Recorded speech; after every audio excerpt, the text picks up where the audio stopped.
जय गुरुदेव, जय माँ गायत्री, सभी को मेरा प्रणाम। आज हम आदित्य हृदय स्तोत्र के बारे में जानेंगे।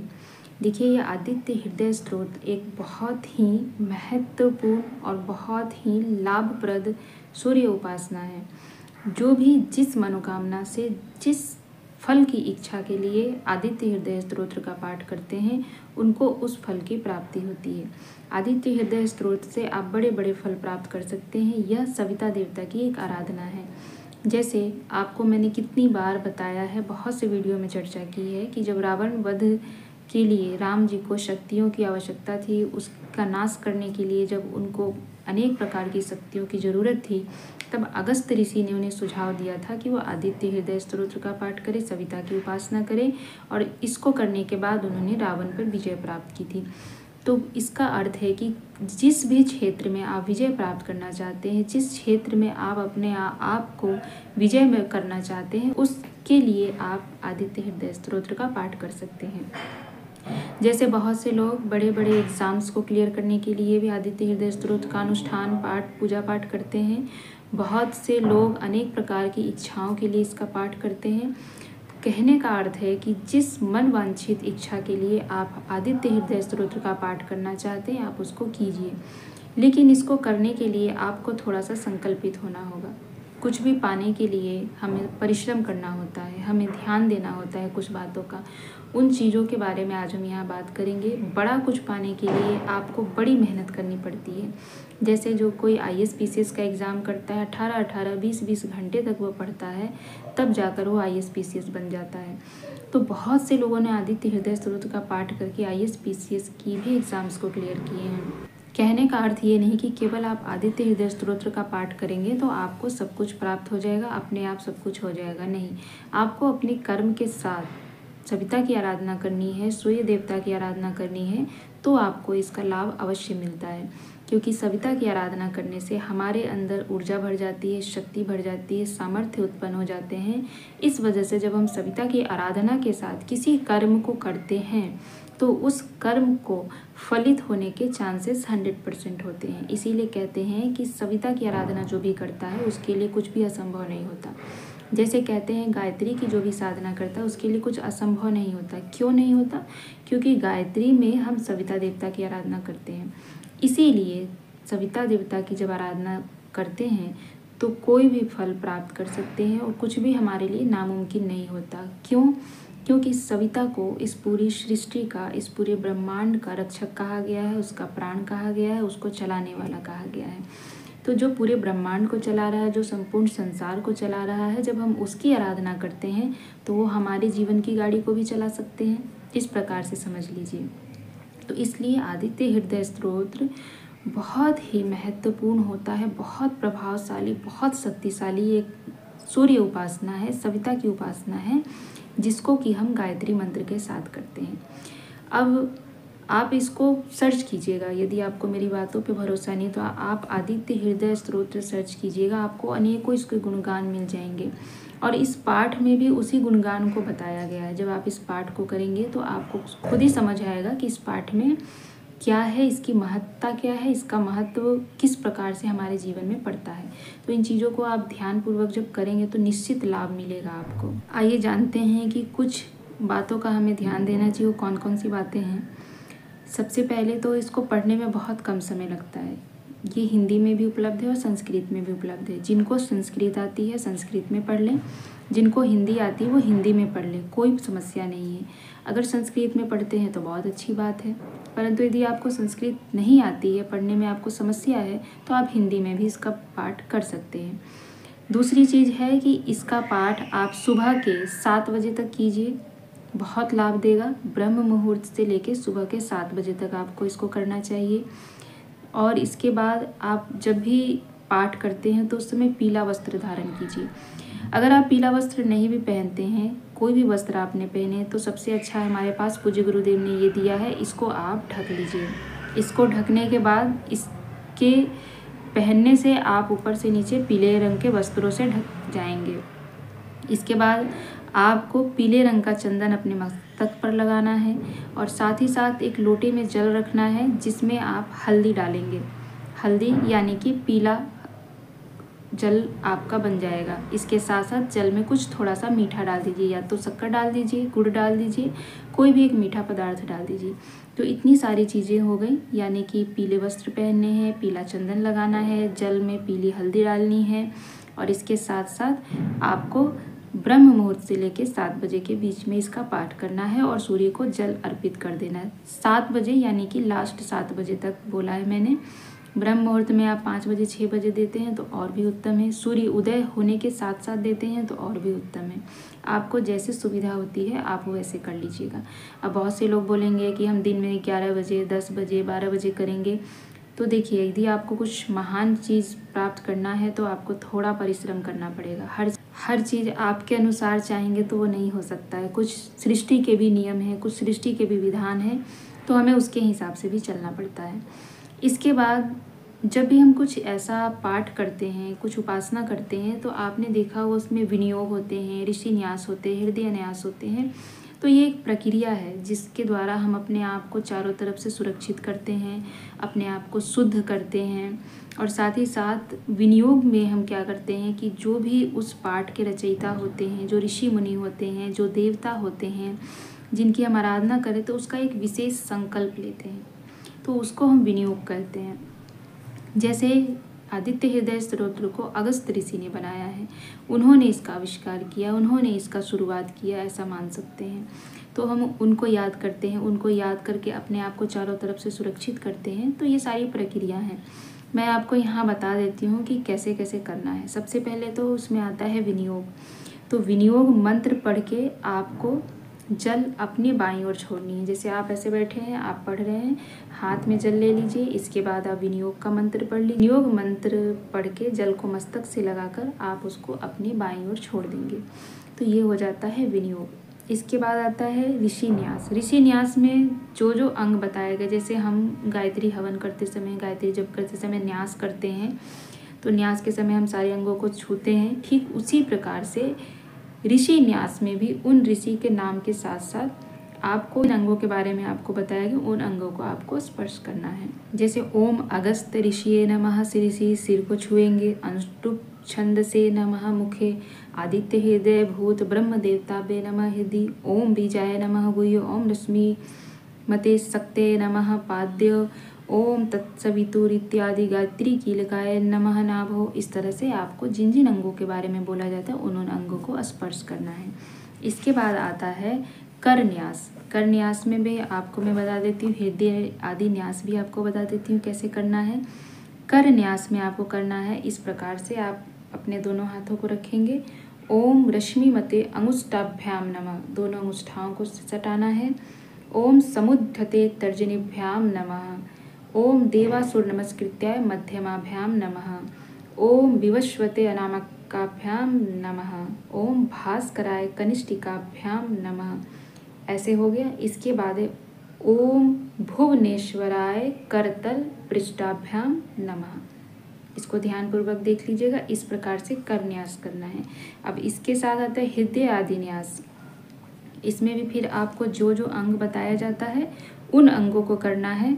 जैसे ओम रश्मि मते हृदयाय नमः, ओम समुद्धते शिरे स्वाहा, ओम देवासुर नमस्कृताय शिखाय वत्सम, ओम विवस्वते कवचाय होम, दोनों हाथों को ऐसे क्रॉस करके कवचाय होम, ओम भास्कराय नेत्राय वोष्टम, ओम भुवनेश्वराय अस्त्राय फट। ऐसे करना है। भुवनेश्वराय अस्त्राय फट में आप अपने बाएं ओर से अपने आप को ऐसे सुरक्षित करते हुए जोर से इन 2 उंगलियों से हथेलियों पर ऐसे ताली बजाएंगे आवाज करते हुए। ये हो गया आपका हृदय आदि न्यास। ये आपके सभी जगहों पे काम आता है। जिस भी पूजा पाठ में आपको कर न्यास, विनियोग, हृदय आदि न्यास, इस तरह की चीज़ें आती हैं, तो जैसे मैंने बताया आपको वैसे ही करना है। ये आपको हर पूजा पाठ में काम आएगा। तो इसको ध्यानपूर्वक देख लीजिएगा, समझ लीजिएगा। 1-2 बार जब आप इसको प्रैक्टिस करेंगे आपको अपने आप ये चीज़ करने आ जाएगा। मुझे नहीं लगता है किसी ने इतने अच्छे से बताया होगा, क्योंकि जब मैं भी पहली बार कर रही थी तो मैंने बहुत ढूंढा कि ये कर न्यास कैसे करते हैं, हृदय आदि न्यास कैसे करते हैं, तो कुछ समझ नहीं आया था कि किस प्रकार से करते हैं। पर पूज्य गुरुदेव ने किसी न किसी तरह से मुझे समझा दिया। इसलिए मुझे लगा कि ये जो बेसिक चीज़ें होती हैं ये समझाना चाहिए लोगों को, क्योंकि जब वो समझेंगे नहीं तो वो फिर आगे की प्रक्रिया कैसे करेंगे। तो इसको कई बार आप देख लीजिएगा, कई बार 2-4 बार प्रैक्टिस करेंगे तो आपको ऑटोमेटिक अपने आप याद हो जाएगा कि कैसे करना है।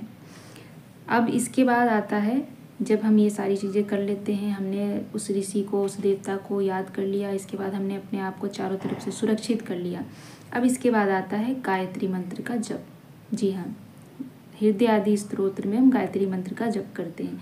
अब देखिए यहाँ पे गायत्री मंत्र का जो जप है, आप 11 बार भी कर सकते हैं, 5 बार भी कर सकते हैं, 1 माला कर सकते हैं, 3 माला कर सकते हैं। आपको जितना करना है उतना माला आप, उतने मंत्र जप आप गायत्री का कर लीजिए। इसको करने के बाद तब आप आदित्य हृदय स्तोत्र के पाठ को शुरू करते हैं। तो इस प्रकार से आप कीजिए और इसके बाद फिर पाठ पढ़ना आरंभ कीजिए। मैं ईश्वर से प्रार्थना करूंगी कि आपकी जो भी मनोकामनाएं हो उसको याद करते हो जब आप इस पाठ को करेंगे तो आपकी सारी मनोकामनाएं पूर्ण होंगी। इसके बाद आप पाठ आरंभ कीजिए। पाठ करने के बाद आपने जो जल रखा है, जिस जल में आपने हल्दी डाला था और मीठा डाला था, उस जल को लेकर फिर आप सूर्य को अर्पण करेंगे। यानी कि पहले आपको ये सारी प्रक्रिया करनी है, फिर आदित्य हृदय स्तोत्र का पाठ करना है, उसमें गायत्री मंत्र का भी जप करना है और इसके बाद तब जाकर आप सूर्य को लास्ट में अर्घ देंगे। तो यहाँ पर आपका आदित्य हृदय स्तोत्र का पाठ संपूर्ण होता है, उनकी पूजा संपन्न होती है। देखिए बहुत इसमें ज़्यादा समय नहीं लगता है। यदि आप गायत्री मंत्र का पूर्ण माला नहीं करते हैं, 2-4 बार मंत्र पढ़ते, 11 बार पढ़ते हैं, मुश्किल से आपको यदि हैबिट हो गया तो 10 मिनट का समय लगेगा। तो मैं तो ये कहूँगी कि आप इसे अपने दिनचर्या में शामिल कर लीजिए। आप सभी इसको प्रतिदिन कीजिए, बहुत लाभ मिलेगा। इसका लाभ आपको देखने को मिलेगा और आप खुद मुझे बताएंगे कि आपको कैसा कैसा लाभ प्राप्त हुआ है। तो इसको अवश्य कीजिएगा। मैं आपको आज इसमें हिंदी पाठ आपको पढ़ के बता दूंगी। हिंदी में आपको पाठ करके सुना देती हूँ। आप उसको सुन भी सकते हैं और खुद से पढ़ भी सकते हैं। किसी भी बुक स्टॉल पे जाइएगा जहाँ पर आपको रिलीजियस बुक मिलते हैं। सबसे अच्छा यदि गीता प्रेस में जाएंगे या गीता प्रेस के बुक जहाँ उपलब्ध होते हैं वहाँ पर जाएंगे तो आपको आदित्य हृदय स्तोत्र की बुक मिल जाएगी। बहुत छोटी सी पुस्तक है, ये आपको मिल जाएगी। वहाँ से लेकर इसको प्रतिदिन अपने जीवन में शामिल कीजिए। जिनको संस्कृत आता है संस्कृत में पढ़िए, जिनको हिंदी आता है वो हिंदी में पढ़िए। हिंदी में मैं आपको पाठ उपलब्ध करा दूँगी इसी वीडियो में। आगे आप हिंदी में पाठ को सुन सकते हैं, समझ सकते हैं, इसका महत्व जान सकते हैं। जय गुरुदेव। चलिए अब पाठ करते हैं। वाल्मीकि रामायण के अनुसार आदित्य हृदय स्तोत्र अगस्त ऋषि द्वारा भगवान श्री राम को युद्ध में रावण पर विजय प्राप्त हेतु दिया गया था। आदित्य हृदय स्तोत्र का नित्य पाठ जीवन के अनेक कष्टों का एकमात्र निवारण है। इसके नियमित पाठ से मानसिक कष्ट, हृदय रोग, तनाव, शत्रु कष्ट और असफलताओं पर विजय प्राप्त की जा सकती है। इस स्तोत्र में सूर्य देव की निष्ठापूर्वक उपासना करते हुए उनसे विजयी मार्ग पर ले जाने का अनुरोध है। आदित्य हृदय स्तोत्र सभी प्रकार के पापों, कष्टों और शत्रुओं से मुक्ति कराने वाला, सर्व कल्याणकारी, आयु, ऊर्जा और प्रतिष्ठा बढ़ाने वाला अति मंगलकारी विजय स्तोत्र है। आइए जानते हैं कि यह स्तोत्र कब पढ़ा गया था, क्यों पढ़ा गया था और किसके द्वारा किसको पढ़वाया गया था। उधर श्री रामचंद्र जी युद्ध से थककर चिंता करते हुए रणभूमि में खड़े थे। इतने में रावण भी युद्ध के लिए उनके सामने उपस्थित हो गया। यह देख भगवान अगस्त मुनि, जो देवताओं के साथ युद्ध देखने के लिए आए थे, श्री राम के पास जाकर बोले, सबके हृदय में रमण करने वाले महाबाहो राम, यह सनातन गोपनीय स्तोत्र सुनो। वत्स, इसके जप से तुम युद्ध में अपने समस्त शत्रुओं पर विजय पा जाओगे। इस गोपनीय स्तोत्र का नाम है आदित्य हृदय स्तोत्र। यह परम पवित्र और संपूर्ण शत्रुओं का नाश करने वाला है। इसके जप से सदा विजय की प्राप्ति होती है। यह नित्य अक्षय और परम कल्याणमय स्तोत्र है। संपूर्ण मंगलों का भी मंगल है। इससे सब पापों का नाश हो जाता है। यह चिंता और शोक को मिटाने तथा आयु को बढ़ाने वाला उत्तम साधन है। भगवान सूर्य अपनी अनंत किरणों से सुशोभित हैं। ये नित्य उदय होने वाले देवता और असुरों से नमस्कृत विवस्वान नाम से प्रसिद्ध प्रभा का विस्तार करने वाले और संसार के स्वामी हैं। तुम इनका रश्मि मते नमः, समूधन्ते नमः, देवासुर नमस्कृताय नमः, विवस्वते नमः, भास्कराय नमः, भुवनेश्वराय नमः इन मंत्रों के द्वारा पूजन करो। संपूर्ण देवता इन्हीं के स्वरूप हैं। ये तेज की राशि तथा अपनी किरणों से जगत को सत्ता एवं स्फूर्ति प्रदान करने वाले हैं। ये अपनी रश्मियों का प्रसार करके देवता और असुरों सहित समस्त लोकों का पालन करने वाले हैं। ये ही ब्रह्मा, विष्णु, शिव, स्कंद, प्रजापति, इंद्र, कुबेर, काल, यम, चंद्रमा, वरुण, पितर, वसु, साध्य, अश्विनी कुमार, मरुदगण, मनु, वायु, अग्नि, प्रजा, प्राण, ऋतुओं को प्रकट करने वाले तथा इनके नाम हैं आदित्य, अदिति पुत्र, सविता, जगत को उत्पन्न करने वाले। सूर्य सर्वव्यापक, खग, पूषा पोषण करने वाले, गभस्तिवान प्रकाशमान, सुवर्ण सुदृश्य, भानु प्रकाशक, हिरण्य नेता ब्रह्मांड की उत्पत्ति के बीच, दिवाकर रात्रि का अंधकार दूर करके दिन का प्रकाश फैलाने वाले, हरिदश्व सहस्त्रार्ची हजारों किरणों से सुशोभित, सप्तसती 7 घोड़ों वाले, मरीचिमान किरणों से सुशोभित, तिमरोन मंथन अंधकार का नाश करने वाले, शंभु त्वष्टा मार्तंडक ब्रह्मांड को जीवन प्रदान करने वाले, अंशुमान हिरण्यगर्भ ब्रह्मा, शिशिर स्वभाव से ही सुख प्रदान करने वाले, तपन गर्मी पैदा करने वाले, अहस्कर रवि अग्निगर्भ अग्नि को गर्भ में धारण करने वाले, अदिति पुत्र शंख शिशिर नाशन शीत का नाश करने वाले, व्योमनाथ आकाश के स्वामी, तमभेदी ऋग यजु और सामवेद के पारगामी, धन वृष्टि अपाम मित्र जल को उत्पन्न करने वाले, विंध्य विधि पलवंगम आकाश में तीव्र वेग से चलने वाले, आतपी मंडली मृत्यु पिंगल भूरे रंग वाले, सर्वतापन सबको ताप देने वाले, कवि विश्व महातेजस्वी रक्त सर्वभवोद्भव सबकी उत्पत्ति के कारण, नक्षत्र ग्रह और तारों के स्वामी, विश्वभावन जगत की रक्षा करने वाले, तेजस्वियों से भी अति तेजस्वी और द्वादश आत्मा हैं। इन्हीं सभी नामों से प्रसिद्ध सूर्यदेव आपको नमस्कार है। पूर्वगिरी उद्याचल तथा पश्चिम गिरी अस्ताचल के रूप में आपको नमस्कार है। ज्योतिर्गणों ग्रह और तारों के स्वामी तथा दिन के अधिपति आपको प्रणाम है। आप जय स्वरूप तथा विजय और कल्याण के दाता हैं। आपके रथ में हरे रंग के घोड़े जुते रहते हैं। आपको बारंबार नमस्कार है। सहस्त्रों किरणों से सुशोभित भगवान सूर्य आपको बारंबार प्रणाम है। आप अदिति के पुत्र होने के कारण आदित्य नाम से भी प्रसिद्ध हैं। आपको नमस्कार है। उग्र वीर और सारंग सूर्यदेव को नमस्कार है। कमलों को विकसित करने वाले प्रचंड तेजधारी मार्तंड को प्रणाम है। आप ब्रह्म शिव और विष्णु के भी स्वामी हैं। सूर्य आपकी संज्ञा है और सूर्यमंडल आपका ही तेज है। आप प्रकाश से परिपूर्ण हैं। सबको स्वाहा कर देने वाली अग्नि आपका ही स्वरूप है। आप रौद्र रूप धारण करने वाले हैं। आपको नमस्कार है। आप अज्ञान और अंधकार के नाशक, जड़ता एवं शीत के निवारक तथा शत्रु का नाश करने वाले हैं। आपका स्वरूप अप्रेम्य है। आप कृतघ्नों का नाश करने वाले संपूर्ण ज्योतियों के स्वामी और देव स्वरूप हैं। आपको नमस्कार है। आपकी प्रभा तपाए हुए सुवर्ण के समान है। आप हरि और विश्वकर्मा हैं। तम के नाशक, प्रकाश स्वरूप और जगत के साक्षी हैं। आपको नमस्कार है। रघुनंदन, ये भगवान सूर्य ही संपूर्ण भूतों का संहार, सृष्टि और पालन करते हैं। ये अपनी किरणों से गर्मी पहुँचाते और वर्षा करते हैं।